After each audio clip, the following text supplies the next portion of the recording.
ഇങ്ങനെയാണ് പല നാടുകളിലെയും പ്രമാണിമാരുടെ നല്ല മുഖം അഴിഞ്ഞ് വീഴുന്നത്.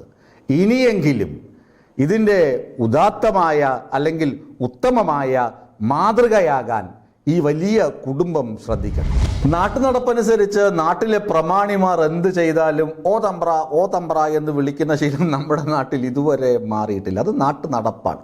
ഞാൻ പറഞ്ഞു വരുന്നത് വർക്കലയിലെ നാട്ടുപ്രമാണിമാരാണ് ഇന്ത്യൻ ഏജൻസി. അവർ ഇന്ത്യൻ ഹാർഡ്വെയർ, ഇന്ത്യൻ ഏജൻസി എന്നൊക്കെ പറഞ്ഞു കഴിഞ്ഞാൽ വർക്കലയിലെ വലിയ തലതൊട്ടപ്പന്മാരാണ്, കിരീടം വയ്ക്കാത്ത രാജാക്കന്മാരാണ്.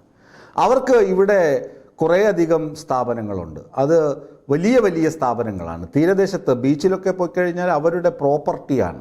കാരണം ചെറിയ വിലയ്ക്ക്, അതായത് വട്ടിപ്പലിശയ്ക്ക് പണം കൊടുക്കുക, അത് കഴിഞ്ഞിട്ട് പലിശ കിട്ടാതെ വരുമ്പോൾ, മുതൽ കിട്ടാതെ വരുമ്പോൾ ആ തുകയ്ക്ക് അവർ ആ സ്ഥലം സ്വന്തമാക്കുക. അങ്ങനെ ബീച്ചിലൊക്കെ കുറേയധികം സ്ഥലമുണ്ട്, നല്ല ബിസിനസ്സുണ്ട്. നാട്ടിലെ പ്രമാണിമാരാണ്, ക്ലീൻ ഇമേജാണ്, അതിനൊന്നും തർക്കമില്ല. അവരെ പറഞ്ഞു കഴിഞ്ഞാൽ അതിന് മറുവാക്കില്ല, തിരുവായ്ക്ക് എതിർവായില്ലാത്ത ഒരു സംസ്കാരം, അല്ലെങ്കിൽ അങ്ങനെയൊക്കെ അവർ ഇവിടെ വർക്കലയെ അവരുടെ അധീശത്തിൻ്റെ കീഴിലാക്കിയിട്ടുണ്ട്.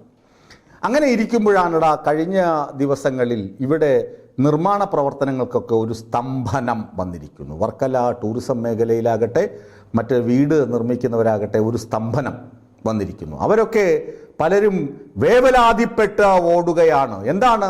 രാംകോ സിമന്റ് കമ്പനി പൂട്ടിപ്പോയി, രാംകോ സിമന്റ് കമ്പനി പൂട്ടിപ്പോയി, ഇന്ത്യൻ ഏജൻസി പൂട്ടിപ്പോയി എന്നാണ് അവർ വിലപിക്കുന്നത്. ഇന്ത്യൻ ഏജൻസിക്ക് സ്വന്തമായി സിമന്റ് കമ്പനി ഉണ്ടായിരുന്നു പോലും. കാരണം വർക്കല, നിങ്ങൾ അങ്ങോട്ടും ഇങ്ങോട്ടും പോകുമ്പോഴൊക്കെ കാണും, വർക്കലയിലെ ചുമരുകളിൽ മുഴുവൻ ഇന്ത്യൻ ഏജൻസിയുടെ രാംകോ സിമന്റ് എന്ന പരസ്യവാചകം വർക്കലയുടെ ഹൃദയങ്ങളിൽ അതിങ്ങനെ പതിഞ്ഞു കിടക്കുകയാണ്. വർക്കലയിലെ ജനഹൃദയങ്ങളിൽ പതിഞ്ഞുപോയി. ഞാൻ പറഞ്ഞല്ലോ, ഓതമ്പ്ര ശീലം വർക്കലയിലെ ജനങ്ങൾ വിട്ടിട്ടില്ല. നിങ്ങൾ കുറച്ചു കാലം വർക്കലയിൽ പോയി നോക്കിയാൽ അറിയാം, അവിടുത്തെ ജനങ്ങൾ ഇത്തിരി പിന്നാക്കമാണ്. അവരുടെ വികസനം കുറച്ച് പിന്നോട്ടാണ്. കാരണം അവരിനിയും വളരാനുണ്ട്. വർക്കല ജനങ്ങൾ കുറച്ചുകൂടി വളരാനുണ്ട്. കാരണം അവരിപ്പോഴും ഓതമ്പ്ര ശീലമാണ്. അതുകൊണ്ട് ഇന്ത്യൻ ഏജൻസിയാണ് രാംകോ സിമന്റിന്റെ മുതലാളിമാർ, അല്ലെങ്കിൽ രാംകോ സിമന്റിന്റെ ഓണർഷിപ്പ് ഇന്ത്യൻ ഏജൻസിക്കാണെന്നൊരു ധാരണയുണ്ട്. അതുകൊണ്ടാണ് രാംകോ സിമന്റ് പൂട്ടിപ്പോയി എന്നൊരു സംഭവം വന്നു. അങ്ങനെ വിസ്മയ ന്യൂസ് ഒരു അന്വേഷണം നടത്തി. സംഗതി പൂട്ടിയത് രാംകോ സിമന്റ് ഡിപ്പോയാണ്. അപ്പോൾ ഡിപ്പോയ്ക്കും ഈ ഇന്ത്യൻ ഏജൻസിക്കും തമ്മിൽ എന്തെങ്കിലും ബന്ധമുണ്ടോ എന്ന് അന്വേഷിക്കണമല്ലോ സ്വാഭാവികമായി. ഇന്ത്യൻ ഏജൻസിക്ക് രാംകോ സിമന്റുമായി എന്തെങ്കിലും ബന്ധമുണ്ടോ? ശരിയാണ്, ഒരു ഡീലർഷിപ്പ് ഉണ്ട്.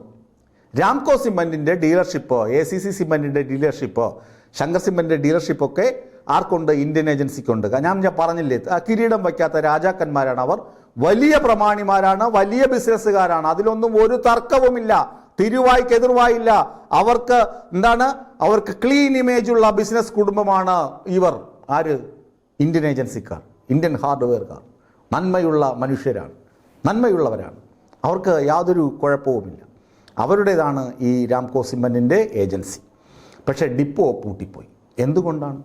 ചെറിയ ഒരു കയ്യബദ്ധം. എന്താണ്?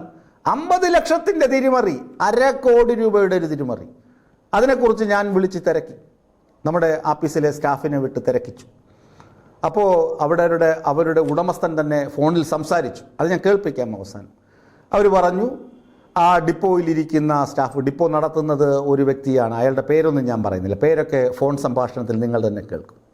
നമ്മുടെ സ്റ്റാഫ് സംസാരിച്ചു.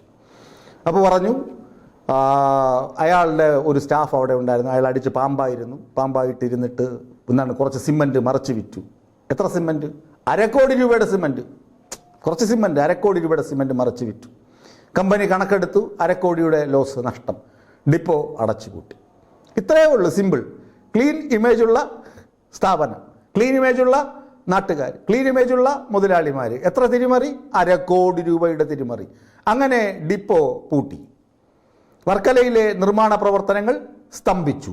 നാട്ടുകാർ നെട്ടോട്ടമോടി. രാംകോ സിമന്റ് പൂട്ടിയെന്ന് നാട്ടുകാർ വിലപിച്ചു, കണ്ണീർ വാർത്തു. ഇതാ കിടക്കുന്നു കഥ. എന്താണ്? 1/2 കോടി രൂപയുടെ തട്ടിപ്പ്. ആര് നടത്തി?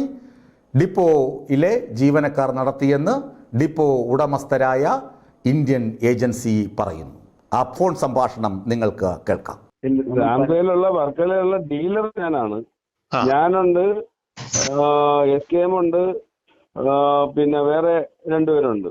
ഇതെന്ന് പറയുന്ന കമ്പനിയുടെ ഡിപ്പോയാണ്. കമ്പനി ഡയറക്റ്റ് നടത്തുന്നതാണ്. നമ്മൾ തന്നെ വാടകയ്ക്ക് കൊടുത്തേക്കുന്നതാണ് കമ്പനിക്ക്. ശിബിലിയുടെ അവിടെ ഇരുന്ന സ്റ്റാഫാണ്.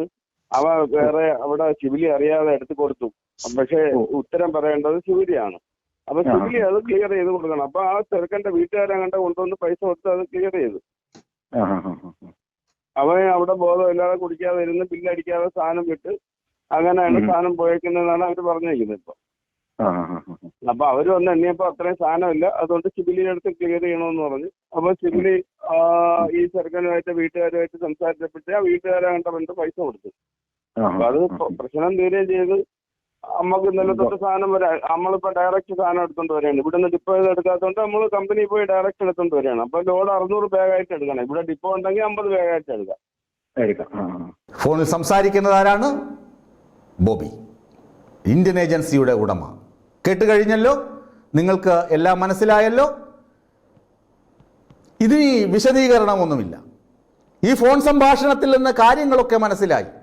ഇങ്ങനെയാണ് പല നാടുകളിലെയും പ്രമാണിമാരുടെ നല്ല മുഖം അഴിഞ്ഞ് വീഴുന്നത്. ഇനിയെങ്കിലും ഇതിൻ്റെ ഉദാത്തമായ അല്ലെങ്കിൽ ഉത്തമമായ മാതൃകയാകാൻ ഈ വലിയ കുടുംബം ശ്രദ്ധിക്കണം. ഇങ്ങനെയൊന്നുമല്ല ചെയ്യേണ്ടത്. ഈ തട്ടിപ്പും തരികടയും ഒന്നുമല്ല ചെയ്യേണ്ടത്.